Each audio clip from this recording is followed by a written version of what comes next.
இறைவனின் பரிபூர்ண ஆசீர்வாதம் பெற்ற அனைத்து நண்பர்களுக்கும் வணக்கம். வாழ்க வையகம், வாழ்க வளமுடன். எல்லா புகழும் இறைவனுக்கே. பிரபஞ்சத்தின் பேராற்றல் துணையுடன் அனைவருக்கும் பிரமாதமாக நடந்து கொண்டிருப்பதற்கு எனது நெஞ்சார்ந்த நன்றிகளை மிகுந்த மகிழ்ச்சியுடன் தெரிவித்துக் கொள்கிறேன்.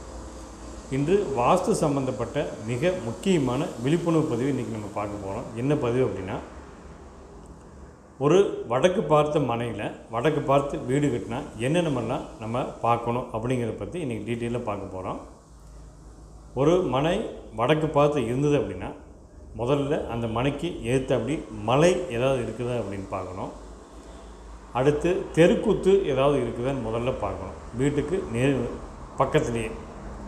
அதுக்கப்புறம் அந்த மனைக்கு பின்னாடி எதை குளம் அல்லது பெரிய கிணறு இதெல்லாம் இருக்குதான்னு பார்க்கணும். சுடுகாடு, அது எரிக்கிற சுடுகாடு இதெல்லாம் இருக்குதான்னு பார்க்கணும். அதேமாதிரி மனைக்கு எதிர்த்த அப்படி, அதாவது வடகிழக்கில் சுடுகாடு இருக்குதான்னு பார்க்கணும். இல்லை குப்பை கூடம் போல ஒரு குப்பை எரிக்கிற மாதிரி ஒரு கூடம் இருக்குதான்னு பார்க்கணும். இந்த மாதிரி விஷயங்களை முதல்ல பார்க்கணும். இதுக்கப்புறமா இது எதுவுமே இல்லை, பக்காவாக இருக்குது அப்படின்னா வடக்கு பார்த்த மனையில் தாராளமாக நம்ம வீடு கட்டலாம். இந்த இடத்துல முதல்ல என்ன பண்ணணும்னா, நம்ம இடத்த வாங்கி முதல்ல எல்லாம் சமம் பண்ணி, இதில் ஏதாவது மேடு பள்ளம் இல்லாமல் சமமாக பண்ணி வடகிழக்கில் பள்ளம் வர்ற மாதிரி பண்ணிட்டால் அந்த மனையில் சீக்கிரம் நம்ம வீடு கட்ட முடியும்.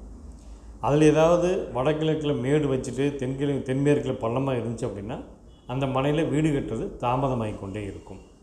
முதல்ல அதை சமம் பண்ணி வடகிழக்கில் ஒரு சின்ன பள்ளம் பண்ணிட்டீங்க அப்படின்னா உங்களுக்கு சீக்கிரமாக வீடு கட்டக்குண்டான வாய்ப்பு நடக்கும்.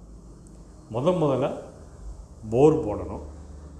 போர் போட்டதுக்கப்புறம் நம்ம இடத்த மார்க் பண்ணி பக்காவாக செவ்வகமாக அல்லது சதுரமாக நம்ம மனையை முதல்ல பிரிச்சுட்டு அந்த பில்டிங்கும் கட்டும்போது செவ்வகமாகவோ சதுரமாகவோ பண்ணிட்டால் அந்த வீட்டில் சுபிட்சமாக வாழ முடியும். முதல்ல உள்ளுக்குள்ளே சின்ன சின்ன தவறு இருந்தாலும் நம்மளால் மேனேஜ் பண்ணிக்க முடியும். இதில் ஏதாவது நம்ம இடம் வேஸ்ட்டாக போகுது, இல்லை பக்கத்தில் கொடுக்கக்கூடாது அப்படின்னு சொல்லிவிட்டு வாய்மொழி இழுத்தோ அல்லது வடகிழக்கு மூளை இழுத்தோ கட்டுவது மிகப்பெரிய தவறு. எல்லோரும் பொதுவாக சொல்கிற மாதிரி ஈசானி மூளை இழுத்தா நல்லது அப்படின்னு சொல்லிட்டு வடகிழக்கு மூலையை இழுத்து வச்சு வாய்மொழியை உள்ளே வாங்கி பண்ணுறது, அது வாய்மொழி கட்டுக்குண்டான வேலை என்னமோ எல்லா வேலையும் அது பண்ணும். குறிப்பிட்ட காலம் வரைக்கும் அந்த இடம் நல்லா இருக்கும். அதுக்கப்புறம் மிகப்பெரிய டவுன்ஃபாலை சந்திக்கும். தயவுசெய்து அந்த மாதிரி எதுவும் இல்லாமல் செவ்வகமாகவோ சதுரமாகவோ மனையும் பண்ணணும், அந்த பில்டிங்கையும் சதுரமாகவோ செவ்வகமாக பண்ணிக்கிறது மிக மிக நல்லது. இதுக்கப்புறமா வீட்டுக்குள்ளே வடகிழக்கில் ஹாலு, தென்கிழக்கில் சமையல் கட்டு, தென்மேற்கில் பெட்ரூமு. அந்த தென்மேற்கு பெட்ரூமுக்கு வாயு மூலையில் அட்டாச்சு டாய்லெட்டு, வாயு மூலையில் இன்னொரு பெட்ரூமு, அதுக்கு அட்டாச் டாய்லெட்டு வாயு மூலையில் போட்டுக்கலாம். அப்படி தவிர்க்க முடியல மேற்கு மத்தியில் போட்டு வீட்டிலேருந்து வெளியே வந்து புழைக்கிற மாதிரி பண்ணிக்கலாம். ஹால்லேருந்து புழைக்கிற மாதிரி டாய்லெட் யூஸ் பண்ணிக்கலாம். சீலிங் பார்த்திங்கன்னா 10 அடி எல்லோரும் வைப்பாங்க, 9 அடியும் வைப்பாங்க, 10 அடியும் வைப்பாங்க. 11 அடி வச்சு பண்ணுறது மிக மிக நல்லது. அந்த சீலிங்கு 4 மூலையிலையுமே, அதாவது 4 ரூம்லேயுமே ஒரே மாதிரி இருக்கணும். எக்காரணம் கொண்டு மேடு பள்ளம் வந்துவிடக்கூடாது. அதே மாதிரி டாய்லெட்டு குழியும் பார்த்திங்கன்னா நம்ம தரைதளமும் அந்த டாய்லெட்டு தரைதளமும் ரெண்டும் ஒரே மாதிரி இருக்கிற மாதிரி பார்த்துக்கணும். மேடு பள்ளம் வந்துவிடக்கூடாது. அதில் குறிப்பாக வாய்மூலை பெட்ரூமுக்கு வரக்கூடிய அட்டாச் டாய்லெட்டில் பள்ளம் வந்து விடக்கூடாது. இது மிகப்பெரிய தவறு. அதே மாதிரி டாய்லெட்டுக்கு மேலே லோ ரூப் போட்டவே கூடாது. வேஸ்ட்டு ஜாமானை போட்டு வைக்கிறதுக்காக அந்த லோ ரூப் போடுவது மிகப்பெரிய தவறு. முடிந்தவரை லாப்ட்டு பார்த்திங்கன்னா தெற்கு செவத்துலேயே மேற்கு செவத்துலேயே வர்ற மாதிரி போட்டுக்கிறது மிக மிக நல்லது. ஒரு வீட்டுக்கு ஜன்னல்கள் ஒத்தைப்பட ரெட்டப்பட எந்த படையில் வேணாலும் இருந்துக்கலாம். பட் இருக்க வேண்டியதில் இருந்தால் போதுமானது. வடகிழக்கில் வர ஹாலில் கிழக்கு பக்கம் ஜன்னல் வேணும், வடக்கு பக்கம் ஜன்னல் வேணும். என்ன தான் வாசல் வடக்கு பக்கம் வச்சுருந்தாலும் ஜன்னல் கம்பல்சரி வேணும். அதே போல் தென்கிழக்கு சமையல் கட்டில் தெற்கு பக்கம் ஒரு ஜன்னல், கிழக்கு பக்கம் ஒரு ஜன்னல். தென்மேற்கு பெட்ரூமில் அதேமாதிரி கிழக்கு ஒட்டி தெற்க ஒரு ஜன்னல், மேற்கு ஒட்டி வடக்க ஒட்டி மேற்கு ஒரு ஜன்னலும் வச்சுக்கிறது ரொம்ப ரொம்ப நல்லது.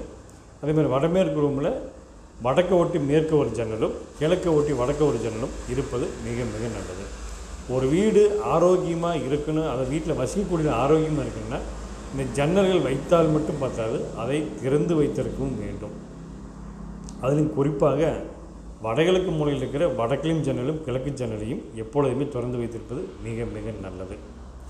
அதுக்கப்புறம் வீட்டுக்கு வெளியே படிக்கட்டு போடணும் அப்படின்னா வீட்டுக்குள்ளே போடுற மாதிரி இருந்தால் தெற்கு மத்தியில் போட்டுக்கலாம் அல்லது மேற்கு மத்தியில் போட்டுக்கலாம். எக்காரணம் கொண்டு வீட்டிற்குள்ளே 4 மூலையில், அது குறிப்பாக வடகிழக்கு மூலை, வாய் மூலை, தென்கிழக்கு மூலை, தென்மேற்கு மூலையில் படிக்கட்டு போடவே கூடாது. வீட்டுக்குள்ளே 4 மூலையிலுமே படிக்கட்டு வரக்கூடாது. அப்படி வீட்டுக்குள்ளே வர்ற மாதிரி இருந்தால் தெற்கு மத்தியிலும் மேற்கு மத்தியில் மட்டும் தாராளமாக படிக்கட்டு வரலாம்.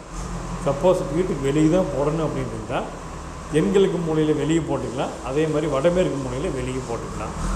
செப்டி டேங்கு ஒரே ஒரு ஆப்ஷன், வடமேற்கில் நம்ம பில்டிங்க்கு வடக்கு போடுவது மிக மிக நல்லது. அதுலேயும் குறிப்பாக மேற்கு போட்டக்கூடாது. அதேமாதிரி வாயுமூலை, எக்ஸாஸ்ட் வாயுமூலையிலையும் அந்த குழி வந்துடக்கூடாது.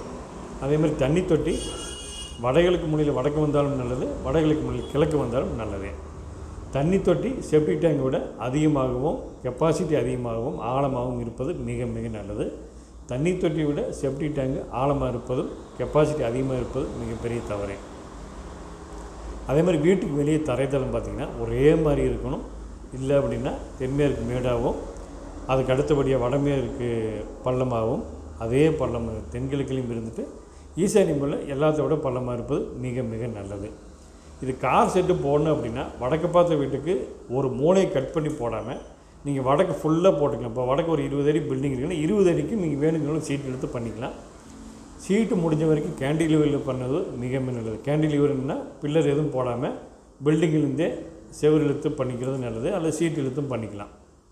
அப்படி தவிர்க்க முடியல அப்படின்னா, இடம் அதிகமாக இருக்குது வடக்கு அப்படின்னா இங்கே ஒரு 10 அடி இழுத்து காம்பவுண்டுக்கு டச் இல்லாமல் காம்பவுண்டுக்கும் நம்ம பில்லருக்கும் கேப் விட்டு தாராளமாக சீட் போட்டு பண்ணிக்கலாம். அப்படி இல்லை கிழக்கு சைடு போகிறதா இருந்தாலும் கிழக்கு ஃபுல்லாக எத்தனை அடி பில்டிங் இருக்குதோ அந்த அளவுக்கு இழுத்து நம்ம காம்பவுண்ட் செவத்தில் பில்லர் எதுவும் சப்போர்ட் கொடுக்காமல் கேண்டிலிவரில் பண்ணிக்கிறது மிக மிக நல்லது. எக்காரணம் கொண்டும் வீட்டுக்கு வெளியே டாய்லெட் போடணும் அப்படின்னா வடமேற்கு மூலையில் எந்தவித காம்பவுண்ட்லேயும் டச் இல்லாமல் மெயின் பில்டிங்கும் டச் இல்லாமல் வடமேற்கில் வடக்கில் ஒரு டாய்லெட் போட்டுக்கிறது நல்லது. எக்காரணம் கொண்டும் தென்கிழக்கு மூலையில் டாய்லெட் போட்டால் நல்லது அப்படின்னு சொல்லி அதுக்கு இல்லாத இடம் இல்லை அப்படின்னு சொல்லிட்டு தென்கிழக்கில் போடுவது மிகப்பெரிய தவறு. சேஃப்டி டேங்க் வருவதும் தவறு, டாய்லெட் வருவதும் தவறு. முடிந்தவரை வடமேற்கு மூலையிலேயே எல்லாத்தையும் போட்டுக்கொள்வது மிக மிக நல்லது. இப்படி அமைத்து கொண்டால் அந்த வீட்டில் ஒரு ஆரோக்கியமான மனநிலையும் பொருளாதார நிலைமையும் நல்லபடியாகவும் குடும்ப உறவுகளும் நல்ல ஒரு உறவு மேம்பாடும் நிச்சயமாக அந்த வீட்டில் இருக்கும். இதை அமைப்பது தான் சிரமமாக இருக்குமே ஒழிய அமைத்து விட்டால் அந்த வீட்டில் சுபிட்சமாக வாழலாம். மீண்டும் நாளை ஒரு அற்புதமான பதிவில் சந்திப்பதில் மிக்க மகிழ்ச்சி அடைகிறேன். நன்றி, வணக்கம், வாழ்க வளமுடன்.